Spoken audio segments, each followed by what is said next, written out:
구약성경 다니엘입니다. 다니엘서 5장 25절에서 29절까지의 말씀, 앞에 준비되어 있는 표준 세번역 오늘도 말씀 같이 보시겠습니다. 25절에서 29절까지의 말씀 같이 한 목소리로 읽습니다. 29절까지입니다. 기록된 글자는 바로 메네메네 데겔과 바르신입니다.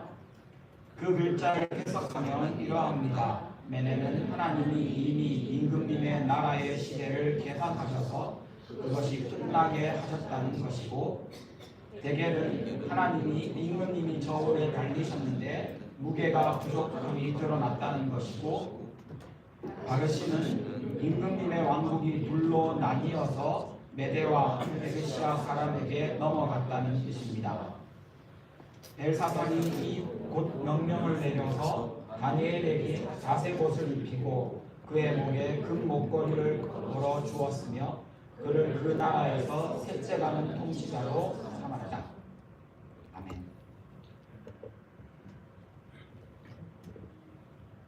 여러분이 경험하고 살아가고 있는 이 세상은 공정합니까? 아주 공정하지 않아도 비교적 공정합니까? 오늘 본문에는 우리에게 가장 공정하고 완전한 저울을 보여주는 본문으로 유명합니다. 하나님의 심판에 대한 이야기입니다. 하나님의 저울, 가장 공정한 저울, 그 대상이 되는 사람이 바벨론의 마지막 왕 벨사살이라는 사람입니다.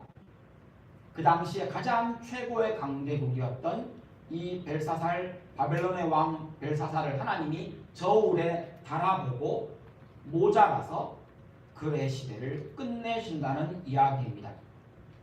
하나님께서는 개인의 삶을 심판하시고 저울질하십니다. 그뿐 아니라 하나님은 세상 권력과 나라까지도 심판하시는 분이 분명합니다. 심판 얘기를 하면 최근 몇 년 사이에 한국 영화나 드라마 같은데 지옥에 대한 이야기들이 좀 나오는 것 같습니다. 근데 지옥에 이렇게 종류가 있잖아요. 무슨 지옥, 무슨 지옥, 무슨 지옥. 지옥에 층이 있어요. 조금 더 심한 지옥, 나쁜 놈은 가는 더 나쁜 지옥. 그 모든 생각들은 그 모든 죽은 다음에 소위 말하는 내세 혹은 지옥, 천국에 대한 그 드라마나 영화에서 그려지는 모습들은 그냥 영화니까 드라마니까 하고 넘어갈 만한 일이 분명함에도 불구하고 사람들은 점점 그것이 지옥인 줄 있다면, 그것이 지옥인 줄 알고 심판이 있다면 그것이 심판이라고 하는 생각으로 몰고 가고 있는 것 같습니다. 그러면 얼마나 좋겠습니까? 저는 개인적으로 죽어서 다음 생에 태어나면 우와, 기회가 다시 주어지는 거잖아요. 얼마나 우리에게 좋습니까? 얼마나 다음 찬스가 주어진다고 하는 것이 우리에게 얼마나 나은 일입니까? 굉장히 휴머니즘, 이 풍성한 생각인 것 같습니다. 성경은 너무 단호하게 아니라고 말합니다. 그래서 기독교를 싫어하시는 분이 계실 수도 있습니다. 그래서 기독교의 심판이라고 하는 것에 반감을 가지시는 분도 본 적이 있습니다.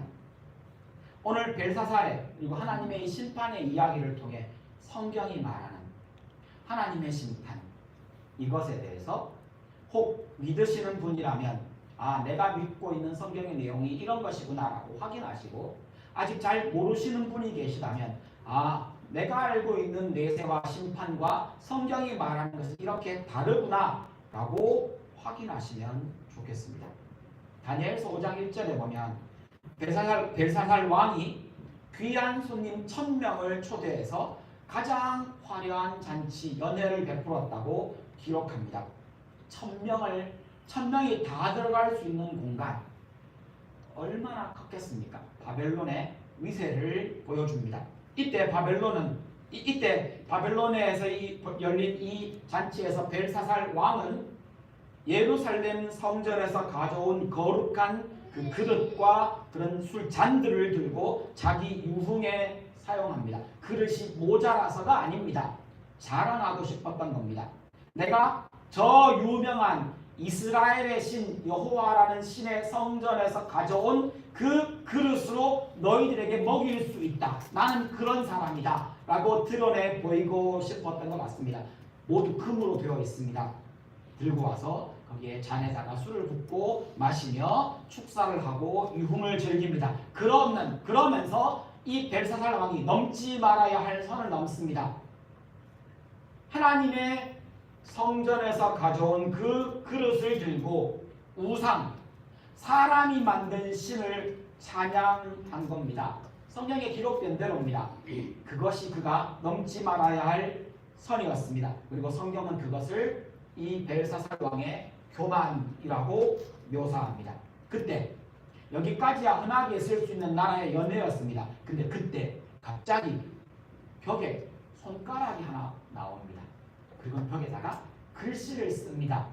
그런데 이게 환상이 아니라 벽에 그 글씨가 새겨진 겁니다. 손가락이 사라지고 난 다음에도 그 글씨가 남아 있었던 겁니다.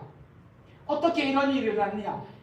과학의 시대를 살아가는 우리들에게 갑자기 허공에 나타난 손가락이 이게 홀로그램인 것처럼 보이는 그것이 갑자기 벽에다가 막 새긴다고요? 설명할 수 없습니다. 어떻게 그런 일이 일어났는가? 설명할 수 없지만 그런 일이 일어났고, 그리고 많은 사람들은 공포에 사로잡힙니다. 저게 도대체 무엇인가? 보통 그 시대는 지금 이 시대보다 훨씬 종교적인 시대였고 신을 의지하는 것이 온 세상에 가득 차 있는 그런 세계관을 가진 시대였습니다. 그러기에 그들 앞에 보이는 그 손가락은 분명히 신의 손가락이든지 신이 보낸 어떤 손가락이었을 것이 분명합니다. 그래서 막 찾습니다. 저 뜻이 무엇이냐? 저것이 무엇을 의미하는 것이냐? 신이 우리에게 알려주는 메시지가 무엇이냐? 아무도 알려주지 못합니다. 그때 다니엘이 나와서 풀어줍니다. 26절에 오늘 읽은 본문에 나오는 말입니다. 아람어로 기록되어 있는 말인데 메네메네 데겔 우바르신 25절에 나오는 말이 그렇게 적혀 있었다라고 다니엘이 읽어줍니다. 근데 이 읽는 게 왜 중요한가 하면 그 당시에 자기 나라 말로 아람어로 적혀있던 그 글자를 못 읽은 사람은 없었을 겁니다. 거기 있는 사람들은 왕의 염려에 초대된 꽤 권세 있는 사람들이었을 테니까요. 문제는 읽고 해석을 못 해내는 겁니다. 다니엘이 그 뜻을 풀어줍니다. 메네메네 테겔 그리고 우바르신이라고 하는 내용을 읽어줍니다. 26절에 아람어로 메네라고 하는 말은 사실은 계산하다라는 말의 과거형 혹은 분사형입니다. 그러니까 내가 셈을 했다, 내가 계산을 했다, 내가 측정을 끝냈다라는 말입니다. 그리고는 이 메네라는 말이 사실은 다른 의미가 하나 더 있습니다. 여러분 신약 성경에 예수님의 비유를 보다가 어떤 화폐의 단위 중에 문화라고 하는 것을 들어보셨습니까? 한 문화, 두 문화. 그게 바벨론 시대 때부터 쭉 이어지는 그 당시의 고대 근동에서의 화폐 단위입니다. 주로 무게를 달아서 그 화폐를 측정했습니다. 주로 은이 그 화폐로 사용되었고 은의 무게가 대략 한 문화쯤 되면 그건 0.5kg쯤 되는 은입니다. 가치가 좀 되겠죠. 그러니까 내가 이 말을 의미를 조금 더 살려서 이야기하면 메네메네가 2번 반복되었다고 하는 것은 셈의 결과가 너무 정확하고 확정적이어서 아주 분명하다는 겁니다. 그 뜻은 하나님이 벨사살 왕의 시대를 이미 다 계산하셨고 셈을 다 마치셨다는 겁니다. 그런데 하나님은 벨사살 왕에게 문화만큼의 심판 기준을 적용하셨고 이게 너의 기준이야, 이게 너의 심판 기준이야 라고 하나님이 그것을 기준으로 셈을 다 끝내셨고 바벨론을 다스리는 사람이라면 문화 정도는 돼야만 해. 바벨론의 가치를 문화라고 하는 그 당시의 화폐 단위로 표현하고 있는 부분입니다. 그리고는 다니엘은 그 측정 결과가 확정적이었다라는 의미를 이야기하며 하나님이 끝내기로 하셨습니다. 라고 해석을 합니다. 27절에 가면 데겔이라고 하는 단어가 나옵니다. 아람어로 이 말이 이것도 과거형의 분사형입니다. 저울에 달았다. 무게를 재보았다. 문화가 0.5kg 정도 되는 거라면 데켈은 11.6g입니다. 그러니까 한 차이가 한 50배, 40몇 배쯤 차이 납니다. 그러니까 훨씬 작은 단위의 화폐 계산법입니다. 다니엘이 이것을 해석합니다. 하나님이 벨사살 임금을 달아보았더니 데켈밖에 안 되네. 문화 정도는 돼야지 바벨론의 왕으로 통치할 수 있을 텐데 문화 정도의 실력과 능력과 그 정도는 돼야 되는 자리인데 재어보았더니 데켈밖에 안 되네. 하나님은 바벨론 왕에게 벨사살에게 문화의 무게의 기준을 적용하시고 계산하고 계산했는데 직접 달아보니 확실히 그는 전혀 그에 미치지 못했고 무게가 부족함이 드러났습니다. 문화 데켈. 28절에 가면 개정개혁의 성경에는 우바르신이라고 표현하는 단어입니다. 근데 이것을 이 우바르신이라고 말한 건 히브리 발음으로 그대로 읽으면 이게 우바르신이라고 읽혀집니다. 근데 이게 그 당시에 적힌 이 바벨론 지역이 아람어를 사용했다고 본다면 우라고 하는 것이 접속사에 해당되는 문법으로 해석이 됩니다. 그래서 그리고 파르신이라는 말로 해석이 됩니다. 읽혀집니다. 근데 이 파르신이라는 단어는 페레스라고 하는 나눈다라는 말의 복수 형태입니다.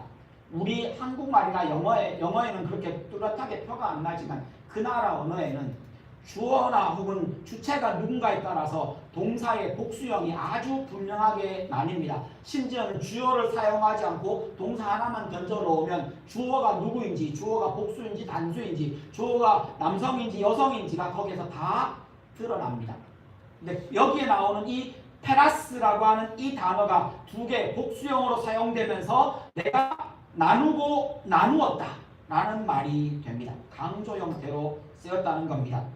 이 페라스라는 말의 발음에서 확인되듯이 우리는 별로 안 익숙하지만 그 단어를 그 자리에서 듣고 읽은 사람은 페르시아?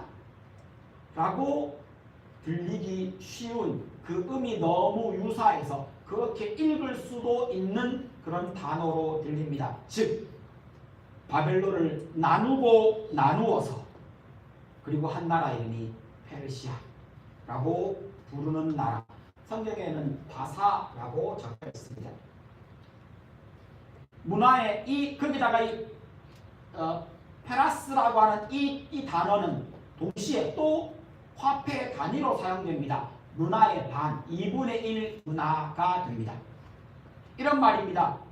문화, 테켈, 반문화.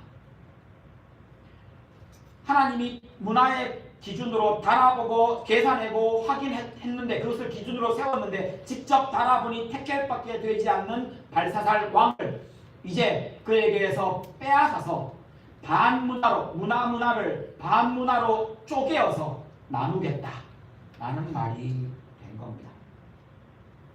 이 얘기를 쭉 풀어내고 나니까 사실은 거기 있는 왕도 다니엘을 대단하다고 얘기했겠지만 실제로 더 중요한 건 그날입니다.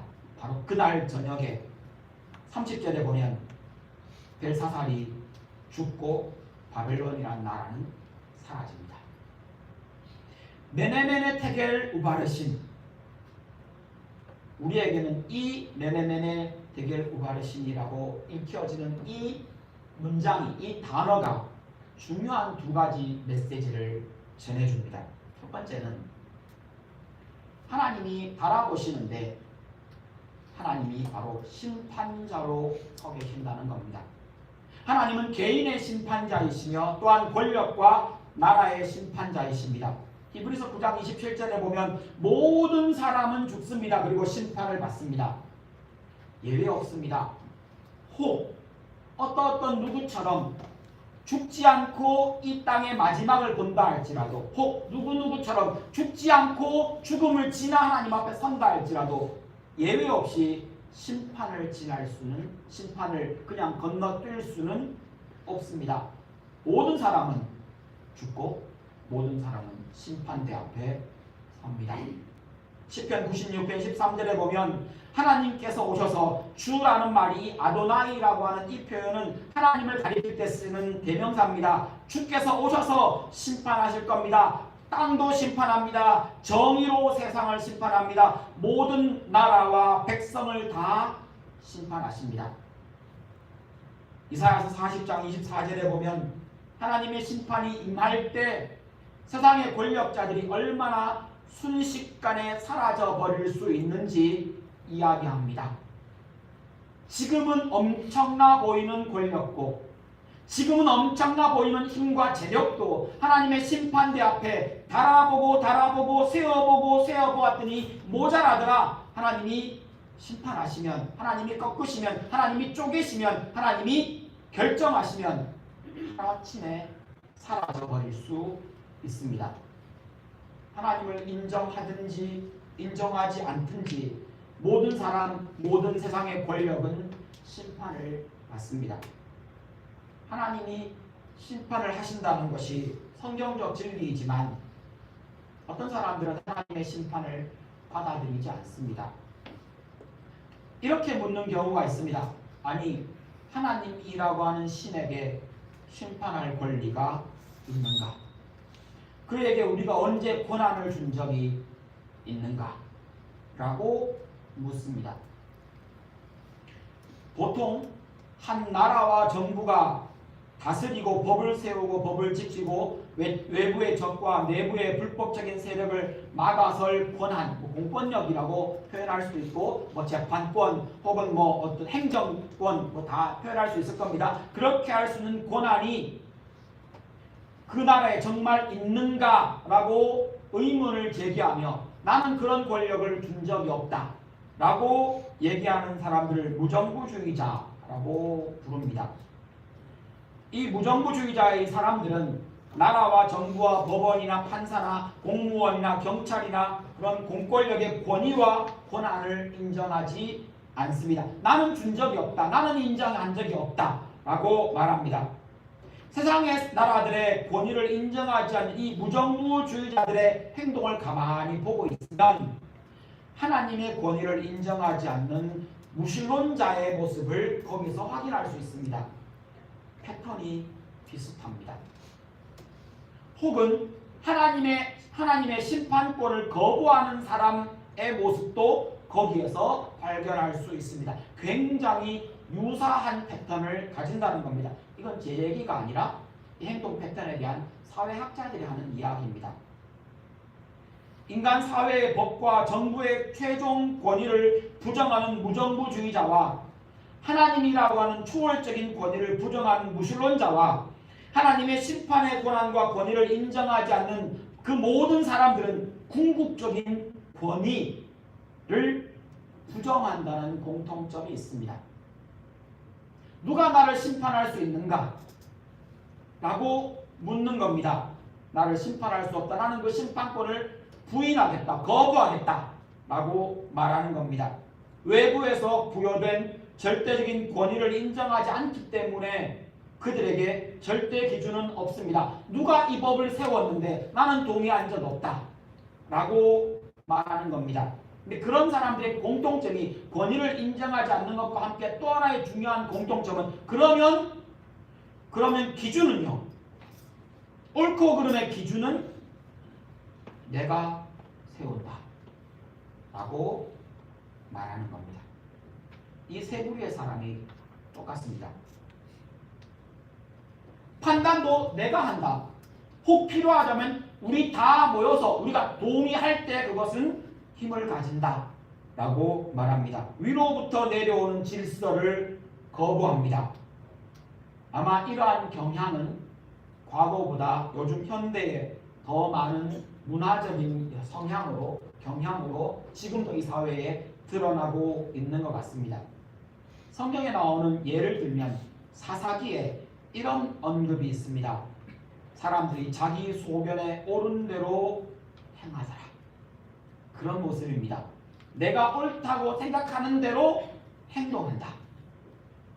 이런 사회적인 현상과 이런 시대적인 흐름을 보고 다원주의라고 부르는 학자들도 있습니다. 이 시대가 바로 그 시대입니다. 나만 옳으냐? 너도 옳을 수 있다. 내가 주장하는 주장이 옳다면 너의 주장도 옳고, 나의 신념이 옳다면 너의 신념도 옳을 수 있고, 내가 주장하는 것이 절대적이지 않을 수 있다. 네가 말하는 것이 절대적이지 않을 수 있는 것처럼, 기독교가 말하는 것처럼 이것이만이 진리라고 말하는 편협된 생각은 이 시대에 환영받지 못하는 생각이 분명합니다. 아이러니한 것은 이 세 부류 모두 권위와 사회적 기준은 받아들이지 않으면서 자기 기준은, 자기 생각은, 자기 판단은 옳다고 여긴다는 점입니다.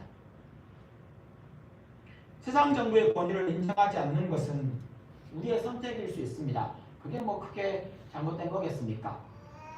제가 이렇게 표현하는 것은 그걸 두고 죄라고 말할 수 없다는 겁니다. 왜냐하면 이 시대는 그것을 허용하는 사회 문화를 기반으로 세워진 구조입니다.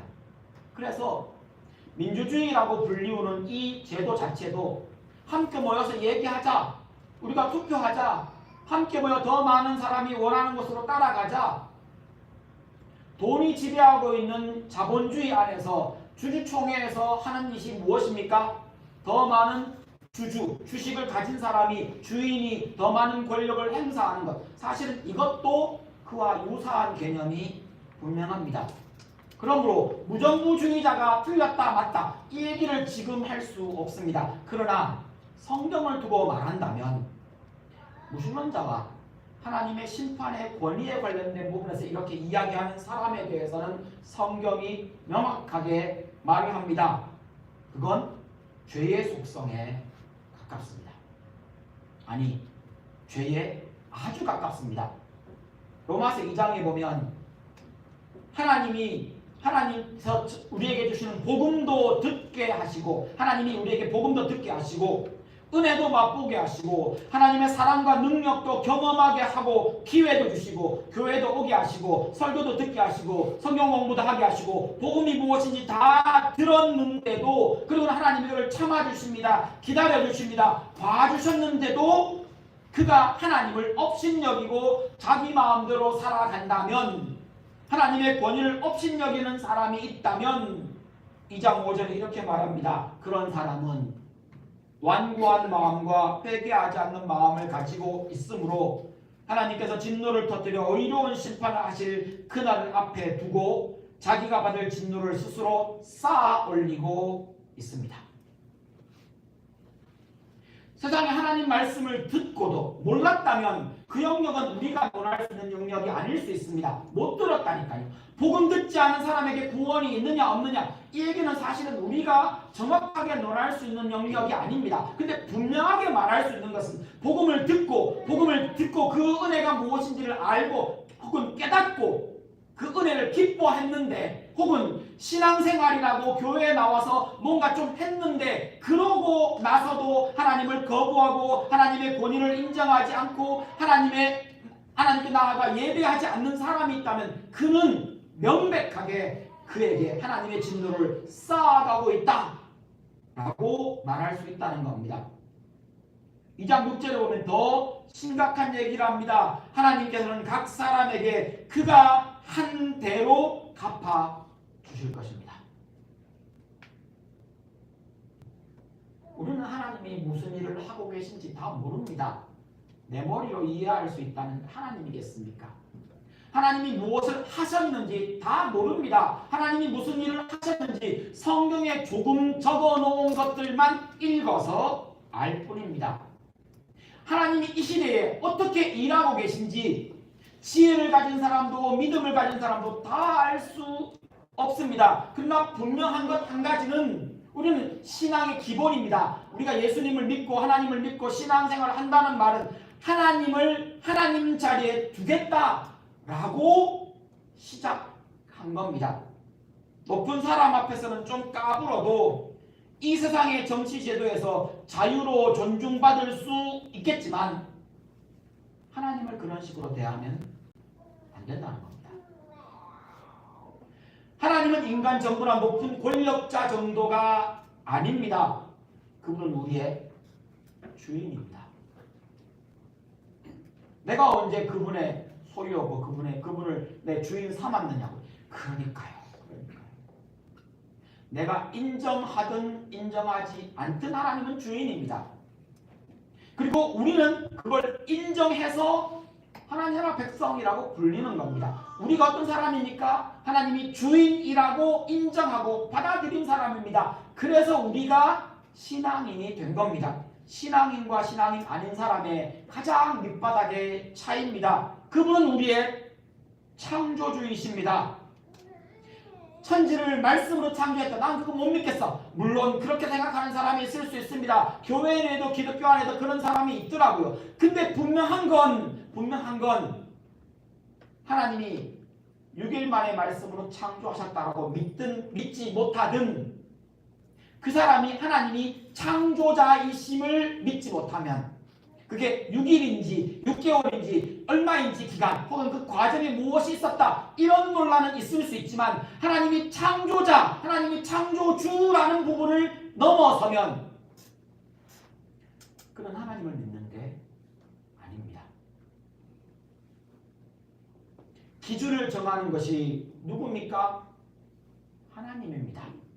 선악을 알게 하는 나무의 열매를 먹었다 라는 말에 얼마나 여러분들 많은 의문과 질문을 갖고 계십니까? 근데 분명한 것 한 가지는 선악을 알게 한다 라는 말에서 찾아본다면 그 과일을 먹으면 이것이 선인지 이것이 악인지를 내가 알고 구별짓고 내가 판단하겠다라는 것을 말합니다. 즉 아담과 하와가 선악을 알게 하는 나무의 열매를 먹었다는 말은 이제 더 이상 내 앞에 있는 어떤 일들, 어떤 선택에서 하나님의 결정을 따르지 않겠습니다. 내 선택으로 이것이 악인지 선인지를 구별하고 내가 선택하겠습니다. 내가 결정하겠습니다. 내가 주인입니다. 라고 선악과를 먹었다는 겁니다.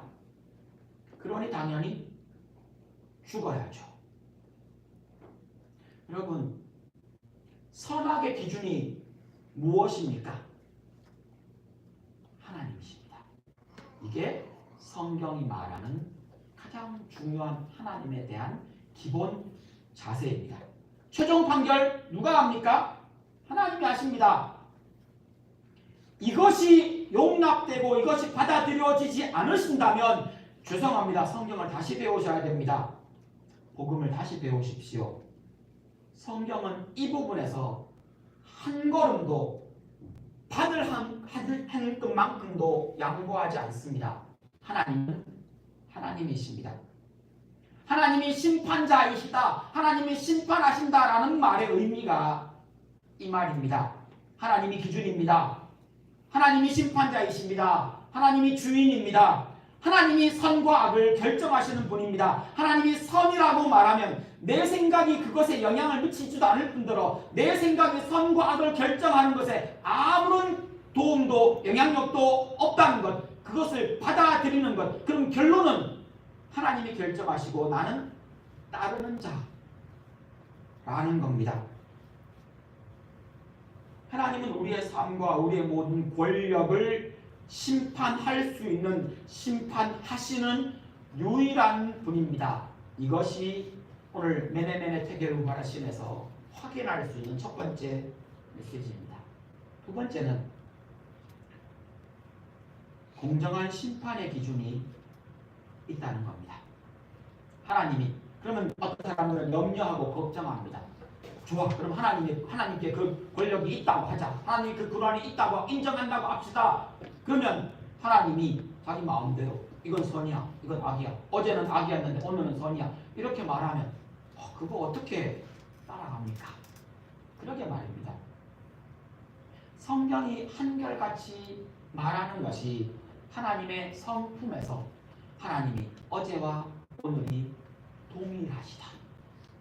성경이 알고 있는 우리 철학적인 개념을 조금 가져오면 완전하다, 온전하다라는 말 안에는 어제 내린 결정을 상황이 바뀌고 환경이 바뀌고 조건이 바뀌었다고 내일 다른 결정을 내리는 건 그건 환경에 따라서 바뀌는 우리들이나 하는 행동이지 하나님은 그때 결정이나 지금 결정이 동일하다는 겁니다. 그래서 하나님이십니다. 하나님의 그 기준은 공정합니다. 하나님의 심판은 임의적이거나 자기 마음대로 바꾸거나 혹은 불공정한 것이 아닙니다.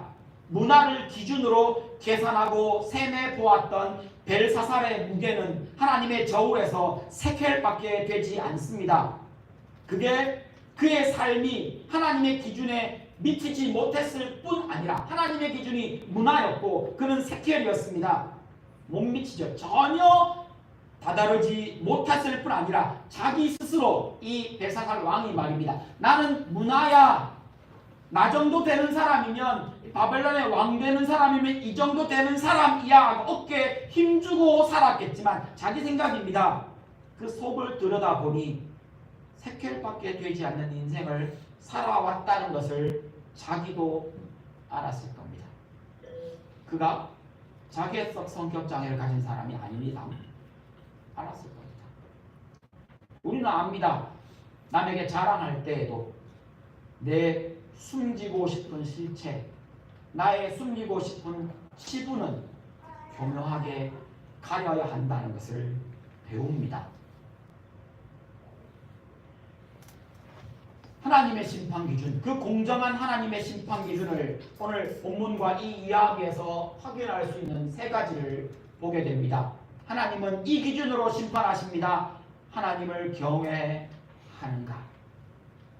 하나님을 경외한다는 말을 영어 표현해 보면 fear라는 단어를 사용합니다. 근데 이걸 한국말로 번역하면 그냥 경외하다라고 한자를 써서 사용했지만 두려워하다라는 의미도 함께 포함이 된 것이 맞습니다. 경외라는 말 안에는 하나님을 경외한다는 말 안에는 두려움이라는 말이 포함된 것이 분명합니다. 근데 무서워서 하나님을 싫어서 멀리 거리를 둔다는 그런 두려움이 아니라 너무 크신 분이라서 너무 위대하신 분이어서 그 앞에 섰을 때 존경하지 않을 수 없고 예배하지 않을 수 없는 상태를 경외라고 부릅니다. 벨사살은 하나님의 성전 물건을 가지고 자기 유흥에 사용하면서 사람이 만든 우상을 찬양했습니다. 그는 하나님을 경외하지 않았습니다. 전도서의 결론을 한번 들어보십시오. 전도서가 12장까지 있는데 그 마지막 구절입니다. 솔로몬이 모든 지혜와 모든 것을 다 말한 다음에 전도서 12장 13절입니다. 할 말은 다 하였다. 이제 다 했습니다. 마지막 결론입니다. 결론은 이것이다. 하나님을 두려워하여라. 솔로몬의 결론입니다. 인생은 이런 것이고 저런 것이고 이렇게 살고 저렇게 살아라. 다 말했습니다. 마지막 결론입니다. 하나님을 두려워하여라. 그분이 주신 계명을 지켜라. 이것이 바로 사람이 해야 할 의무이다. 14절입니다. 하나님은 모든 행위를 심판하신다. 솔로몬의 결론입니다. 하나님이 모든 행위를 심판하신다. 선한 것이든 악한 것이든 모든 은밀한 일을 다 심판하신다. 하나님을 경외하는 사람은 하나님의 심판을 의식하며 살아갈 겁니다. 그리고 하나님은 그가 하나님을 경외하는 사람인지 아닌지를 기준으로 심판을 하십니다. 벨사살이 그래서 죽은 겁니다.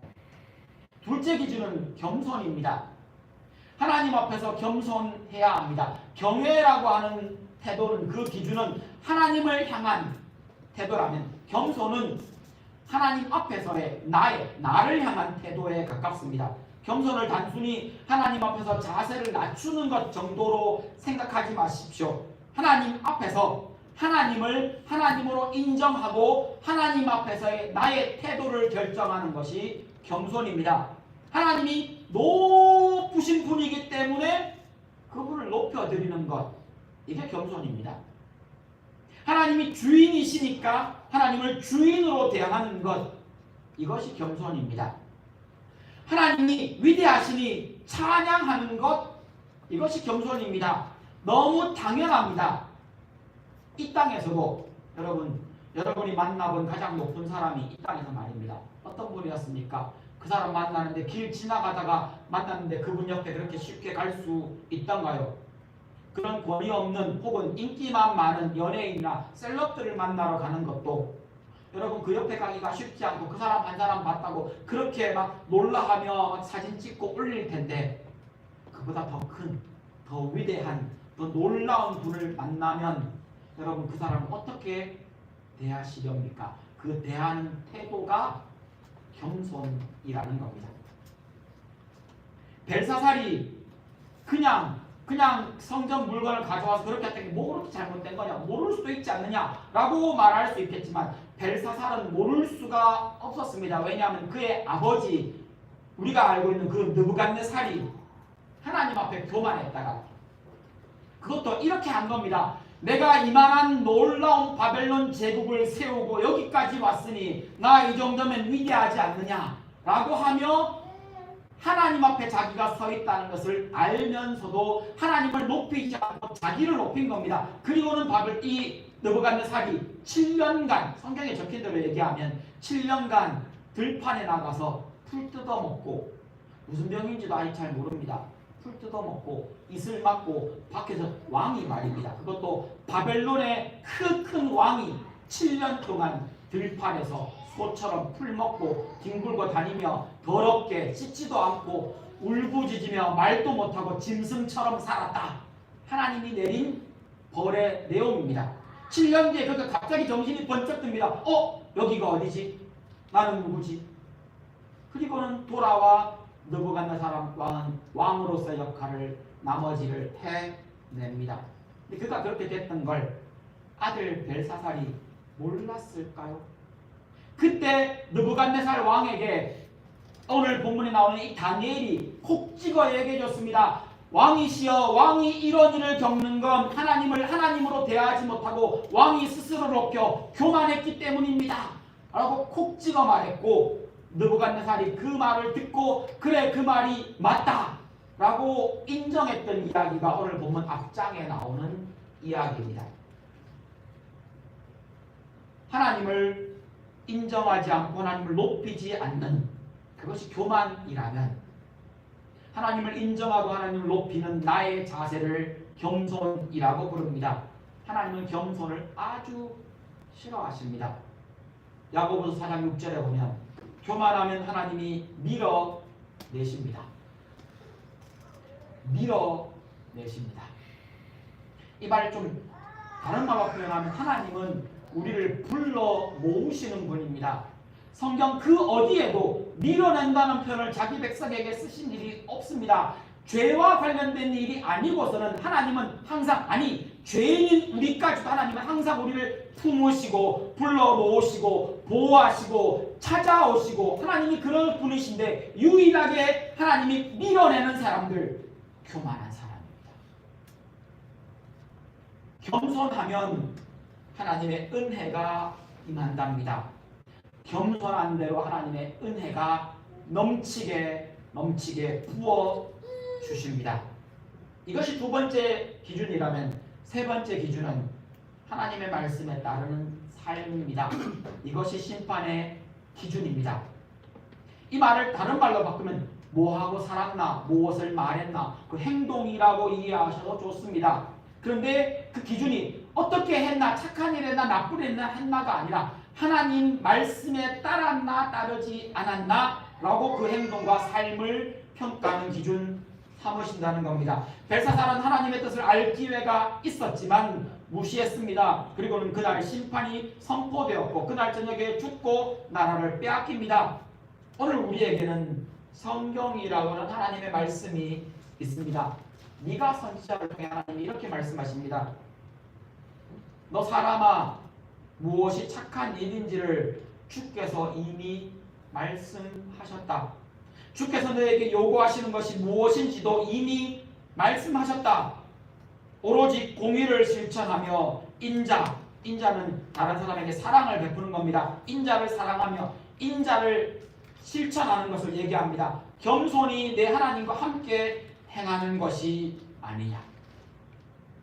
율법에 나오는 모든 것들 조목조목 조항조항을 설명하지 않고 이렇게 표현합니다. 공의를 실천하고 인자를 사랑하고 겸손히 내 하나님과 함께 행하는 것. 예수님이 이 말씀 순종에 대해서 이 말씀을 하신 것을 여러분 다 들어보셨을 겁니다. 마태복음 7장 21절입니다. 마더러 주님 주님 하는 사람이라고 해서 다 하늘나라에 들어가는 것이 아니다. 하늘에 계신 내 아버지의 뜻을 행하는 사람이라야 들어간다.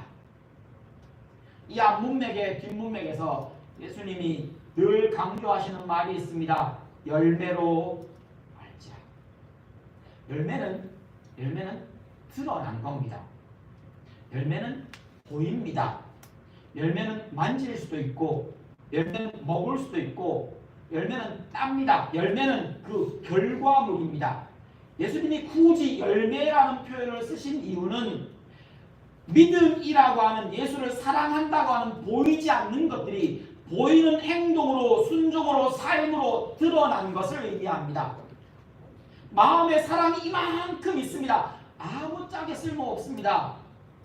성경에서 말하는 사랑에 제가 몇 번 이런 표현을 쓴 적이 있습니다. 표현되지 않는 사랑은 사랑 아니고요. 땀 흘리지 않으면서 사랑이라고 말하면 안 됩니다.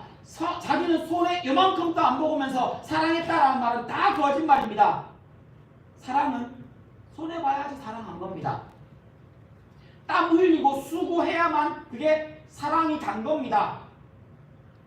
사랑은 표현하지 않으면, 표현되지 않으면, 심지어 더 정확하게 표현하면 상대방에게 내 사랑이 전달되지 않으면, 그렇게 표현되지 않으면 사랑 아닙니다. 저는 그런 의미에서 짝사랑은 사랑 아니라고 강조하는 사람입니다. 사랑하는데 어떻게 표현하지 않을 수 있습니까? 누구를 사랑해 보셨습니까? 자녀이든 애이든 친구든 사랑해 보셨습니까? 사랑하는 그 사람을 앞에 두고 그 사람에게 내 사랑이 표현 안 된다고요? 다 거짓말입니다. 그럴 수 없습니다. 사랑의 속성은 절대로 그럴 수 없습니다. 하나님의 사랑이 위대한 건 하나님이 우리를 사랑하시는 그 사랑을 아들을 죽여 보여주셨고 길을 열어주신 데 있습니다. 문화, 세켈, 페레스, 반문화, 페레스라고 말하는 것, 이 내용처럼 우리의 말과 행동과 마음이 하나님의 공정한 기준 앞에 저울질, 하나님이 다 저울로 달고 계신다는 것을 기억할 필요가 있습니다. 근데 여기까지 말하고 나면 가슴 떨리고 심판 어쩌나 라는 생각이 드시지 않으십니까? 우리는 하나님의 공정한 심판 기준에 비추어 볼 때 벨사살보다 더 나은 삶을 살고 있습니까? 우리는 하나님의 공정한 심판 기준에 맞게 살고 있습니까?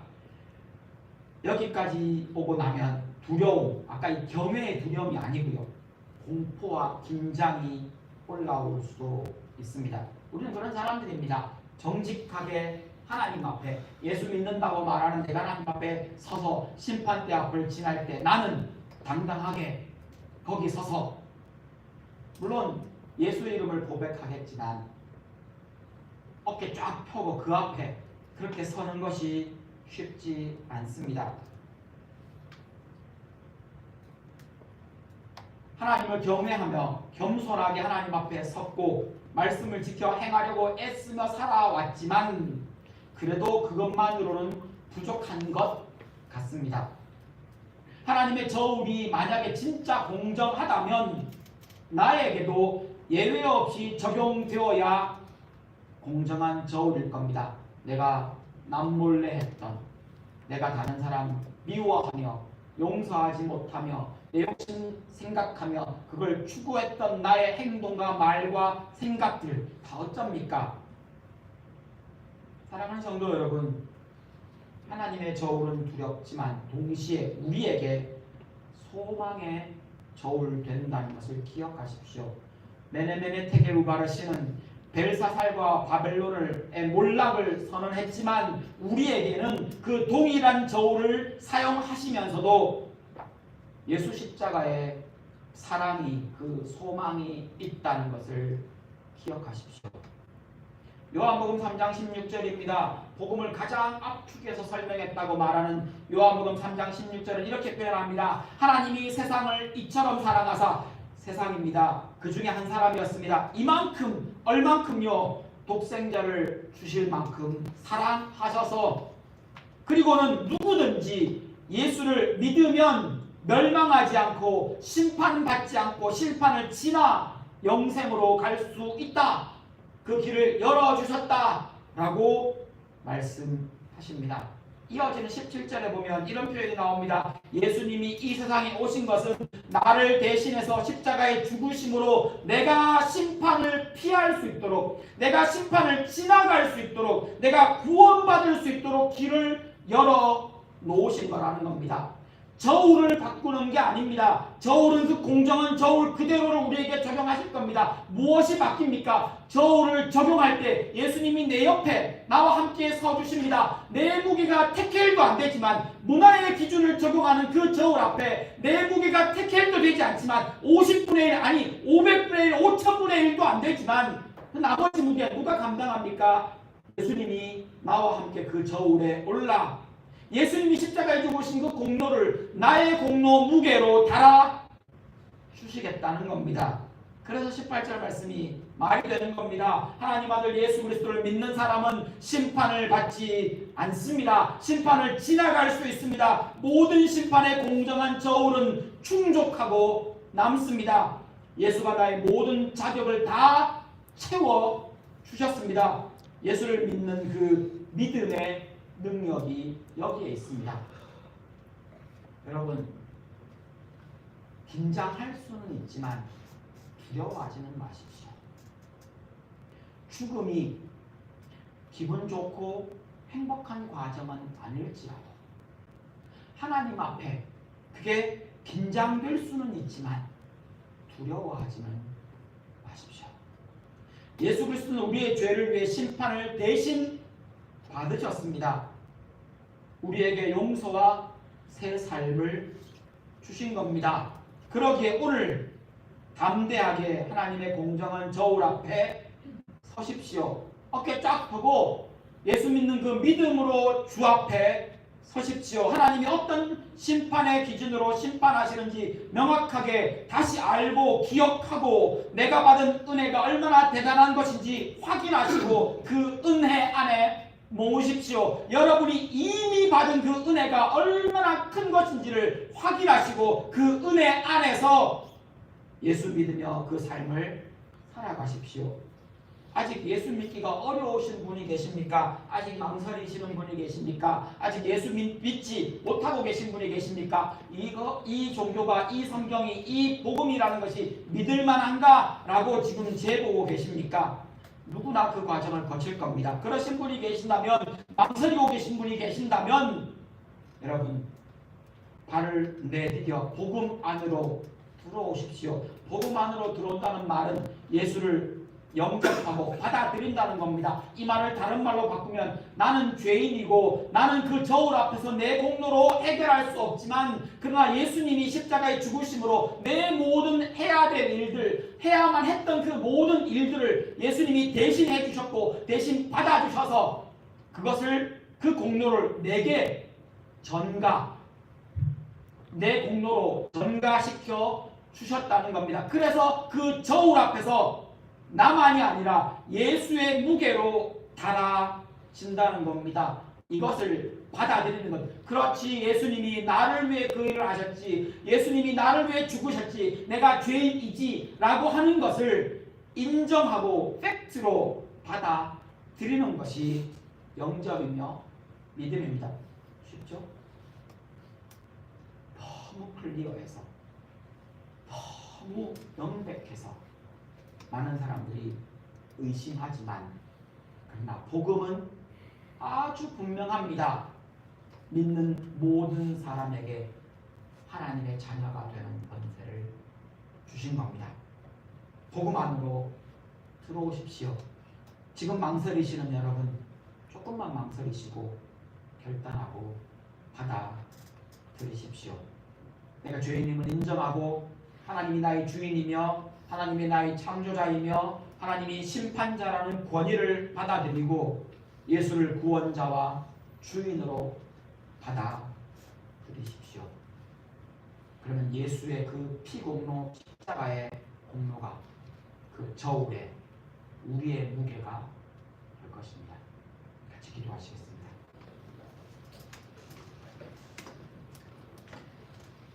예수 십자가의